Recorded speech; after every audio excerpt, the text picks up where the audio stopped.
Sobat Map, setiap orang berhak sejahtera, maka berlomba-lombalah dalam kebaikan. Hari ini kita akan lanjutkan Map Reading di chapter 27. Bahasannya atau judulnya tentang Dosspecker. Apa itu Dosspecker? Mari kita simak.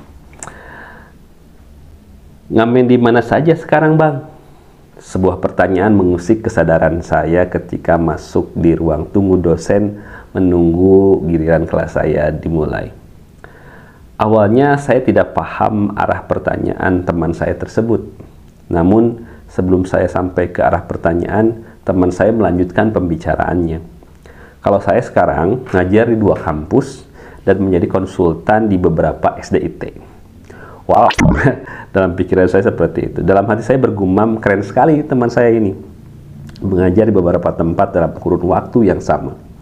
Satu modal utama pengamen adalah rasa percaya diri yang sangat tinggi. Skills, tools, dan kualitas suara bukan yang utama. Seorang pengamen harus pede, menggunakan gitar, menggunakan harmonika, bahkan hanya dengan bermodalkan tepuk tangan. Seorang pengamen harus bisa meyakinkan pendengar bahwa dia adalah pengamen profesional. Urusan sedikit sumbang atau suara pas-pasan itu hanya bagian dari dinamika para pengamen. Target ngamen adalah uang receh, walau terkadang terselip lembar yang berbeda warna. Tidak semuanya abu-abu atau koin 500-an. Realitas dunia mengamen ini ternyata ditiru oleh para intelektual muda yang baru lulus S2, yang bingung mencari kerja. Jualan tidak punya modal dan tidak sanggup mengambil resiko. Kerja serabutan, gengsi karena punya gelar prestisi. Selari 3 uang, ada gula, ada semut. Kalau menggunakan bahasa pemasaran, ada supply, ada permintaan. Perguruan tinggi terutama yang swasta tumbuh subur seperti jamur yang tidak bisa dibendung jika ada lahan yang lembab. Pertumbuhan ini berdampak pada kebutuhan tenaga, bahkan menurut aturan setiap ingin membuat atau membuka sebuah program studi baru, yayasan atau pengusul harus menyiapkan 5 atau 6 tenaga dosen tetap yang linier dengan bidang studi yang akan diusulkan. Petaka terjadi di sini. Sebagai unit bisnis, perguruan tinggi tidak mau merugi. Apalagi lembaga yang masih mengandalkan operasional dari uang sumbangan mahasiswa. Pemenuhan dosen tetap harus, karena itu adalah aturan. Akhirnya bagaimana memutar otak? Bagaimana caranya agar program tetap jalan, pemasukan ada, pengeluaran tidak terlampau besar. Trik pun ditebar, strategi pun dibuat. Dibukalah lowongan kerja sebagai dosen. Terkadang informasinya hanya dari mulut ke mulut, tapi luar biasa juga cepatnya tersebar. Ada juga lembaga yang agar terlihat lebih elegan membuka lowongan melalui media massa. Bagi para pengangguran kelas elit, kesempatan ini seperti hembusan angin surga. Coba bayangkan saja, pekerjaan prestisius sebagai dosen di sebuah perguruan tinggi, menjadi akademisi, menjadi priai, atau kata orang kampung saya, dosen itu adalah gurunya guru. Sobat Map, kita lanjutkan. Biasanya setelah tes tertulis lalu dinyatakan lulus, setiap calon dosen mengikuti proses wawancara. Ada kampus yang secara serius menelaah latar belakang, pengalaman pekerjaan, riwayat penelitian dan sebagainya, agar nanti bisa ditentukan untuk menggunakan jadi penentuan lulus atau tidaknya si calon tersebut. Tapi tidak jarang juga ada kampus yang hanya secara seremonial melakukan proses wawancara, hanya sekedar memenuhi target dokumentasi kegiatan, biasanya untuk kepentingan bukti akreditasi dalam seleksi penerimaan pegawai. Setelah ditetapkan hasil yang lolos proses seleksi dan wawancara, beberapa hari kemudian dinyatakan lulus, lalu diminta untuk segera memenuhi kelengkapan berkas. Dalam proses ini, biasanya para calon dosen ditawarkan dulu untuk menandatangani sebuah kontrak yang isinya kadang merugikan bagi si calon. Kontrak tersebut berisi masa kerja uji coba kurang lebih 1 semester sampai 1 tahun. Uniknya, nah ini uniknya nih, pada saat penawaran perjanjian sebagai dosen kontrak, calon dosen harus menandatangani di sebuah lembaran di atas materai kesanggupan sebagai dosen tetap. Dengan dalih jika pekerjaan dan profil dosen tersebut dinyatakan layak, maka tinggal memproses penetapan menjadi dosen tetap yayasan. Padahal Selidik punya Selidik, surat kesiapan menjadi dosen tetap sebenarnya adalah dasar untuk penerbitan SK atau surat keputusan sebagai dosen tetap, dan SK dosen tetap dijadikan untuk menerbitkan atau syarat untuk menerbitkan nomor induk dosen nasional. Artinya, secara yuridis formal hanya ada dua kategori dosen, baik di perguruan tinggi negeri ataupun di perguruan tinggi swasta, yaitu dosen tetap dan dosen tidak tetap, yang memiliki ragam hak dan kewajibannya. Sejatinya perguruan tinggi saat ini memerlukan tenaga yang sesuai di bidangnya dengan ketentuan yang berlaku. Artinya, lembaga membutuhkan tenaga dosen dan dosen membutuhkan ruang untuk berkarya dan berekspresi. Namun kebutuhan ini kadang tidak imbang dengan pemenuhan hak dan kewajiban kepada dosen. Bahkan lebih jauh lagi melahirkan beberapa kategori dosen, dari mulai dosen tetap yayasan, dosen tetap ber-INDN, itu dosen yang punya INDN terafiliasi dengan satu prodi dari kampus tertentu, tapi statusnya masih kontrak. Bahkan terkadang hanya dapat jadwal mengajar saja, honor pun sangat minim sesuai dengan SKS yang diampu. Masalah penelitian, pengabdian, dan yang lain-lain belum jadi bagian hak yang diperoleh. Cerita ini bukan saya saja yang mengalami, tapi banyak sekali kawan-kawan di luar sana juga yang mengalami. Sehingga istilah dospeker ini saya tulis, saya buat gitu, bahkan jadi satu komunitas dulu gitu ya, dospeker, dosen backpacker. Jadi ini dosen yang suka kemana-mana bawa rangsel, karena di situ kan ada bahan ajar, kadang-kadang bawa pakaian ganti gitu ya, dan sebagainya, lengkap gitu ya. Nah, istilah dospeker ini kalau dipetakan gitu dari membaca sumber-sumber gitu ya, komunitas-komunitas yang ada di media sosial terkait dengan komunitas dosen-dosen muda gitu. Ternyata apa yang kami alami, saya alami, juga banyak dialami oleh kawan-kawan yang lain. Sehingga saya mengkategorikan menjadi 4 jenis dospeker ya. Ada yang pertama adalah golongan dospeker terpasung.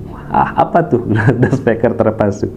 Jadi dospeker terpasung ini adalah dosen yang diangkat sebagai dosen tetap dengan kewajiban sesuai dengan aturan, tapi urusan haknya sangat minim. Bahkan ketika mulai tidak betah, mereka tidak bisa mutasi untuk mencari lembaga yang lebih baik. Namun ya, dapat ancaman, biasanya dapat blacklist, misalkan NID-nya tidak akan dikeluarkan karena oleh operator akademik atau oleh pimpinan universitasnya. Ini terpasung. Jadi dia datang ke sana, mendaftar, dapat NIDN, dan resmi sebagai dosen tetap di sana. Tapi sangat minim tingkat kesejahteraannya, akses dan sebagainya. Tapi ketika ingin keluar, ya bisa. Dihalang-halangi gitu. Jadilah dospeker terpasung. Yang kedua, ada dospeker korban PHP. Nah, golongan ini biasanya para fresh graduate S2 yang diajak mendirikan sebuah program studi atau mendirikan satu perguruan tinggi baru. Nah, dosen korban PHP ini ya tadi dosen-dosen muda yang diajak untuk mendirikan program studi baru, diminta untuk menyiapkan kurikulum, silabus. Kadang-kadang ada sebagian yang dapat uang pengganti, uang lelah gitu ya. Ada juga yang dikontrak dari awal. Tapi tidak sedikit yang hanya jadi the dream team, berintisan. Lalu setelah terbit izin operasional, nama-nama yang awal itu hilang. Ada yang hilang semuanya, ada yang sebagian, itu sangat variatif. Tapi faktanya ada. Jadi banyak yang jadi korban PHP gitu ya. Yang ketiga, ini golongan saya kasih labelnya dospeker ganda campuran. Apa ini ya? Golongan ini adalah dosen yang secara status administratif di Porlabdikti adalah dosen tetap. Akan tetapi kenyataannya mereka adalah kaum pelengkap, penyeimbang rasio dosen mahasiswa yang tidak lebih sebagai penyelamat untuk kebutuhan akreditasi. Hak utamanya sebatas mendapatkan jadwal mengajar walaupun terbatas, dan tidak ada gaji pokok, paling mungkin ada transport per bulan mungkin ya. Itu pun tidak semuanya, kadang-kadang ya sangat variatif tergantung lembaganya. Tapi ada juga yang seperti jadi ber-NIDN, mungkin dia tahu atau tidak tahu sebagai dosen tetap di sana, tapi haknya terbatas. Ada juga yang seperti itu. Yang terakhir adalah dospeker tertindas. Kelompok ini secara status adalah dosen tetap. Mereka dilibatkan secara utuh dalam seluruh aktivitas kampus. Hanya saja tertindas dalam urusan kesejahteraan. Terkadang ada kawan yang bercerita bahwa dia tidak menerima gaji. Di slip gajinya hanya tertulis 0 rupiah. Padahal dalam persyaratan pengurusan NIDN, SK yang didapat oleh setiap dosen, di situ harus memuat hak dan kewajiban, dimuat di dalam SK dosen tetap ya, gitu. Tapi ternyata tidak ditunaikan, gitu. Tidak ditunaikan. Padahal kewajiban dosennya itu dilaksanakan, mengajar, minimal pengajaran tetap dilaksanakan, penelitian dan pengabdian itu seiring dengan proses perkembangan karir si dosen. Itu pun melekat kewajibannya ke dalam diri dosen. Nah, keempat golongan dosen ini mungkin banyak populasinya di perguruan tinggi swasta, tapi mungkin tidak menutup kemungkinan di perguruan tinggi negeri juga sekarang mungkin ada, atau dulu juga pernah ada gitu ya. Saya tidak tahu persis gitu ya. Tapi yang saya amati, saya juga banyak mengikuti perkembangan diskusi di forum-forum komunikasi dosen-dosen muda gitu ya. Banyak yang mendapatkan pengalaman-pengalaman seperti itu. Jadi istilah dospeker ini ya, saya dulunya cuma hanya untuk komunitas aja, komunitas dari kelompok kecil saja. Tapi dipikir-pikir ternyata memang realitasnya banyak ya. Ada yang mengalami, bukan hanya satu orang saja gitu. Nah, rekan-rekan dosen muda atau teman-teman yang bercita-cita mau jadi dosen, mau di perguruan tinggi negeri atau di perguruan tinggi swasta, mangga, itu kesempatan berkarir. Hanya mungkin bisa mengeksplorasi dulu ragam informasinya, melihat profilnya gitu ya, sehingga teman-teman betul-betul terpanggil untuk bergabung di sana, punya passion di sana. Walaupun ya berkarir bukan sekedar masalah pemasukan gitu ya, bukan masalah kesejahteraan material saja, tapi memang ruang untuk ekspresi, ruang untuk berkarya gitu ya. Jadi refleksi yang saya tuliskan di buku ini itu akumulasi dari beberapa pengalaman dari beberapa orang yang berinteraksi, terus dari beberapa sumber yang hadir di forum-forum diskusi gitu ya. Jadi harus ada kesadaran bersama, bukan masalah ikhlas atau tidak ikhlas bekerja gitu. Kalau bahasa saya, biarkan ikhlas itu bagian dari kami orang yang melakukan pekerjaannya. Tapi ke hak-hak yang harusnya diberikan kepada orang yang bekerja itu sudah jadi hak yang harus diberikan. Karena harus seimbang antara hak dan kewajiban. Jangan sampai istilah bekerjalah dengan ikhlas. Ikhlas itu konsepnya saya pribadi dengan Tuhan, dengan yang saya yakini, misalkan seperti itu. Karena pekerjaan ya pekerjaan, bahkan sudah dijelaskan dalam keterangan gitu ya. Kalau teman-teman yang muslim mungkin pernah mendengar keterangan bahwa berikanlah upah kepada orang yang Anda pekerjakan sebelum keringatnya kering. Itu sudah harus, bukan ya harus diyakini gitu, harus diamalkan gitu. Jangan sampai haknya kita tahan kewajibannya sudah ditunaikan, bahkan mungkin bisa overload gitu ya, bisa berlebih dari yang seharusnya. Nah, ini supaya lembaga berkah gitu ya, dosen-dosen juga sejahtera, semua bisa berkembang sesuai dengan konteksnya, sesuai dengan tupoksinya gitu ya. Jadi istilah bekerjalah dengan ikhlas itu wajib ya, dalam arti ya kita mengamalkan beribadah di situ. Tapi dalam konteks pekerjaan ada transaksi tenaga yang dikeluarkan, ada hak dan kewajiban, itu juga tetap diperhatikan dan ditunaikan oleh para pengurus lembaga perguruan tinggi, para rektor, ya, para ketua, gitu ya, para pembina yayasan juga harus bisa memahami kondisi ini, sehingga perguruan-perguruan tinggi kita bisa berkembang dengan sehat, dosen-dosen kita bisa berkembang dengan sejahtera, dan ingat, dosen yang sejahtera juga akan bisa mensejahterakan mahasiswanya.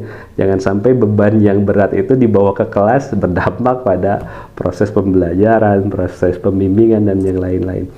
Itu hanya opini dari saya, Abah Aam, dan pengalaman reflektif itu sudah saya tuliskan di buku Memahami Arti Perubahan. Bisa dicek di Google Books, sudah diedarkan sejak 2018. Terima kasih Sobat MAP. Setiap orang berhak sejahtera, maka berlomba-lombalah dalam kebaikan. Semoga dosen-dosen kita semakin sejahtera. Wassalamualaikum warahmatullahi wabarakatuh.